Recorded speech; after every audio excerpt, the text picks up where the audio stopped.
Fala Fogão, tá começando mais uma edição do Radar Alvinegro aqui no canal, quinta-feira, 14 de novembro. Na noite de ontem, pelo Brasileirão Betano, Flamengo e Atlético Mineiro voltaram a se enfrentar. E assim como já tinha acontecido no Rio de Janeiro, em Belo Horizonte, pela finalíssima da Copa do Brasil, mais uma vez o Everson foi o grande nome do confronto. Não fosse o goleiro do Galo, o rubro-negro teria feito no Maracanã uns 3, 4, 5 gols, sem exagero. Teve até pênalti defendido do Davi Luiz. O Everson fez uma partidaça. Em verdade seja dita, no jogo decisivo, derradeiro da Copa do Brasil, na Arena MRV, que terminou 1-0 Flamengo, um golaço do Plata num contra-ataque, onde o Allan Kardec perdeu um gol inacreditável, debaixo da trave ele furou, gerou o contra-ataque do Flamengo e dali saiu o gol, né? Decisivo e tal, que fechou a eliminatória, a final. Mas não fosse o Everson, também naquele confronto, teria sido um vexame inacreditável para o Atlético Mineiro, jogando dentro da sua casa. Se o Flamengo tivesse feito na Arena MRV, na Copa do Brasil, uns 3, 4 gols, fora o que fez, zero exagero. Ou seja, o goleiro atleticano está vivendo um momento excepcional, iluminado, está jogando muito. Mas o sistema defensivo do Atlético Mineiro, que durante toda a temporada deu dor de cabeça para os seus torcedores, realmente está fragilizado. O Flamengo no Maracanã pressionou a saída de bola do Atlético, não deixou o Galo respirar direito ali quando ia tentar sair jogando. Com o Daverson na referência e o Hulk, que não são jogadores de velocidade. O Hulk não tem mais aquela velocidade. Não tem. Não é a mesma coisa. É normal. Tem 37, 38 anos, então você perde velocidade. Sem o Paulinho para puxar contra-ataque e tal, o Atlético Mineiro não tinha saída nenhuma. Nenhuma. O Flamengo subiu o bloco, pressionou, roubou a bola várias vezes no campo do Atlético e só não conseguia fazer o gol porque ou errava o alvo ou o Everson fazia grande defesa. Isso gera lições para o Botafogo do Arthur Jorge. Inclusive, vale fazer aqui um comparativo em termos de números defensivos do Botafogo e do Atlético nessa temporada, fazendo a observação, antes de mais nada, que o Botafogo não teve o Arthur Jorge desde o começo do ano. Diferente do que acontece com o Milito, que está há mais tempo no Galo e não conseguiu até então encontrar um jeito único de jogar, super consistente, que faz com que o seu torcedor sinta muita confiança na equipe. O Galo teve momentos em 2024, especialmente, claro, nas Copas, conseguindo avançar. Mas na maior parte do ano, teve muita dificuldade, dando muitos espaços para os seus adversários. Se liga só nesses números. São 66 partidas do Galo em 2024. São 74 gols sofridos. Já o Botafogo, juntando Thiago Nunes, Fábio Matias e Arthur Jorge, são 68 jogos, com 58 gols sofridos, 16 a menos. E no recorte recente, o Botafogo ficou vários e vários jogos sem ser vazado. Vários e vários jogos. O Atlético teve um ou outro, 3, 4 no máximo. O Botafogo é na base de 8, ou até mais. O sistema defensivo do Botafogo funciona melhor do que o sistema defensivo do Atlético Mineiro. E é claro que a nossa equipe de análise está estudando o adversário. Não só pensando no Campeonato Brasileiro, dia 20. Temos esse primeiro confronto super importante, porque queremos também o título do Campeonato Brasileiro. Todo mundo quer. Comissão técnica, jogadores, torcida, diretoria, todo mundo. Então a gente está estudando o Galo já para esse confronto lá na Arena MRV, talvez, com portões fechados, ou então, de repente, outro estádio, mas sem a presença realmente de público. O Botafogo vai ter que estar muito ligado, os jogadores vão ter que se cobrar muito para manter o foco e a concentração durante todos os 90 minutos mais acréscimos. Mas é claro que você estudando o adversário para agora, você já vai levantando informações que podem ser utilizadas para o dia 30.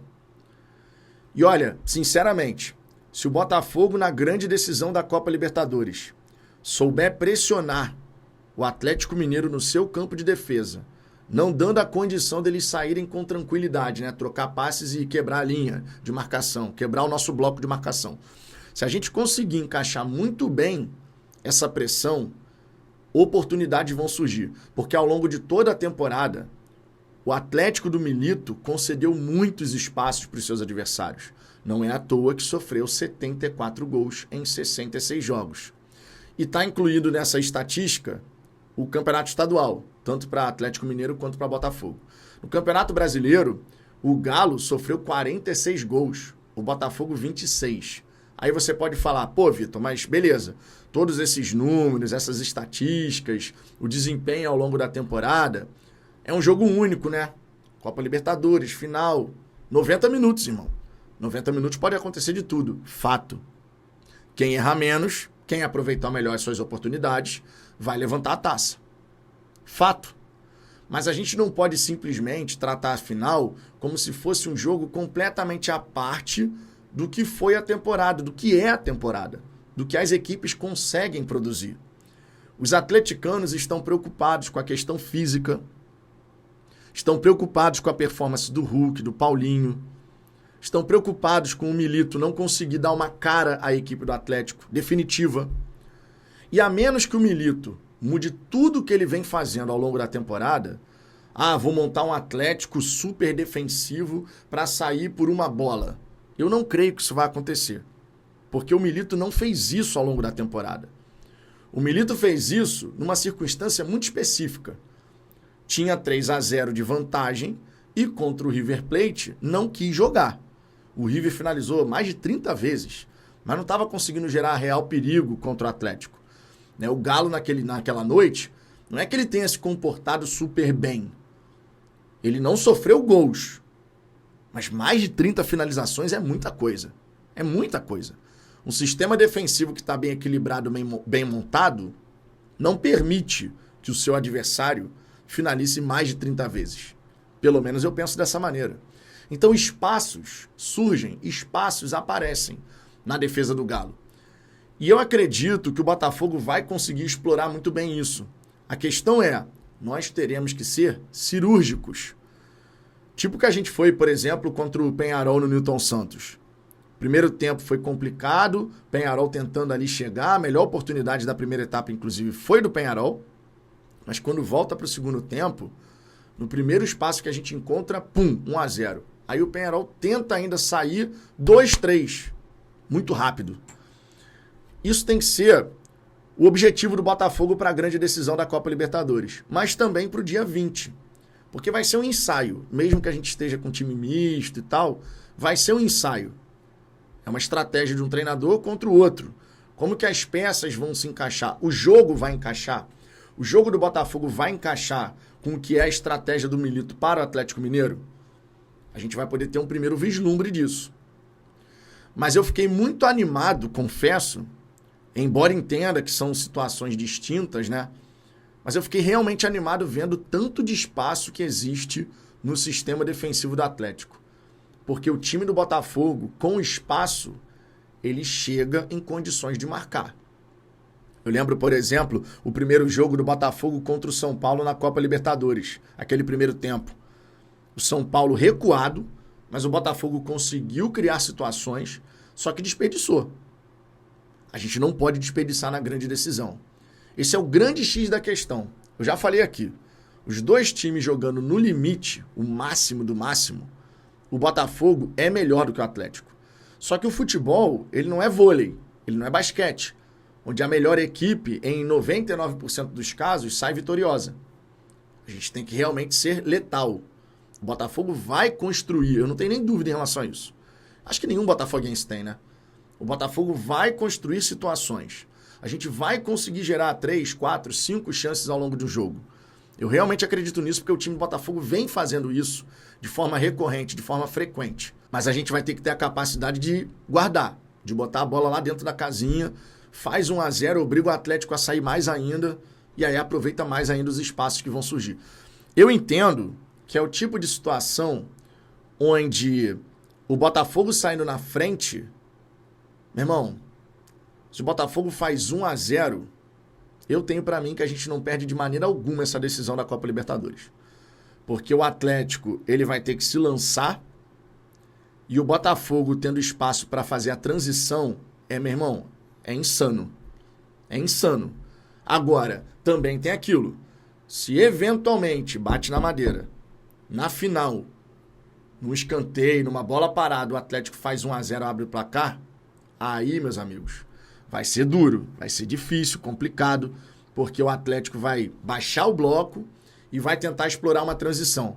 Agora, repetindo, quando pressionado, conforme aconteceu contra o Flamengo, tanto na partida de ida quanto agora no Maracanã novamente, a defesa do Atlético teve dificuldade para sair e para conseguir neutralizar os espaços, para ocupar bem os espaços. Então, mesmo que faça um gol, o time do Atlético, se ficar muito encolhido, vai acabar deixando o Botafogo chegar. É claro que eu espero que o Botafogo saia na frente, é o melhor dos mundos, né? Eu não quero sofrer vendo o Botafogo sair atrás numa final de Libertadores.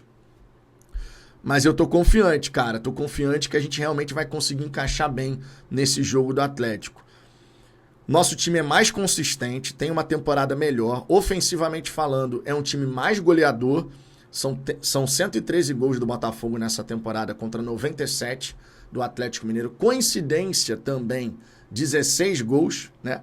São 16 gols a menos sofridos e 16 gols a mais feitos na temporada.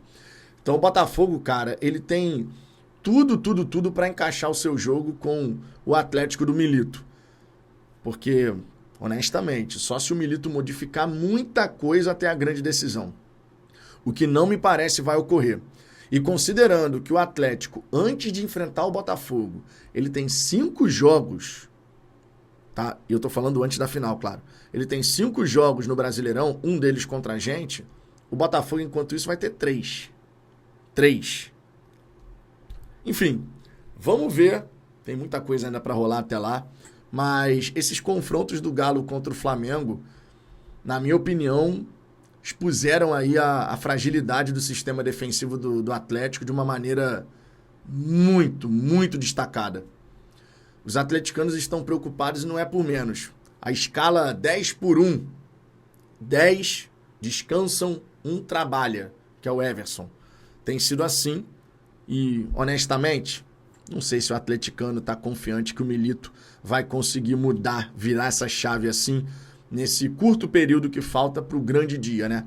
A gente está aí no dia 14, faltam 16 dias, portanto, e o Atlético Mineiro vai ter jogos pesados. Atlético Paranaense nesse fim de semana, Botafogo na sequência, na quarta-feira, dia 20. Depois você tem a equipe do São Paulo e depois o Juventude. E aí vem a grande decisão. Enfim, vamos ver o que vai rolar, mas seria surpreendente se o Milito realmente conseguisse mudar da água para o vinho Atlético Mineiro agora, com os atletas mais desgastados, querendo fazer um jogo diferente, algo que ele não conseguiu até então. Eu sou mais o Arthur Jorge, e que assim seja. Fogão, o que você pensa sobre a equipe adversária? Tu chegou a ver a partida entre Flamengo e Atlético Mineiro? Tanto na Copa do Brasil quanto ontem, né? Espaço pra caramba e o goleiro atleticano trabalhando uma barbaridade. Deixe seu comentário aqui embaixo, quero saber a sua opinião sobre isso. E volte na hora do almoço, que a gente vai ter a nossa tradicional resenha, muito embora possa começar um pouquinho mais tarde, tá? Porque quinta-feira eu fico com a Luna, digníssima sai, eu fico com a minha filha, cuidando da Luna, e normalmente a live de quinta começa um pouquinho mais tarde. 1h05, normal, né? Mas aí deve ser por volta de 1h30, 1h35. Beleza? Mas vai ter. Ok? Tô indo nessa, beijo no coração e até daqui a pouco. Por hora é só, fui, valeu!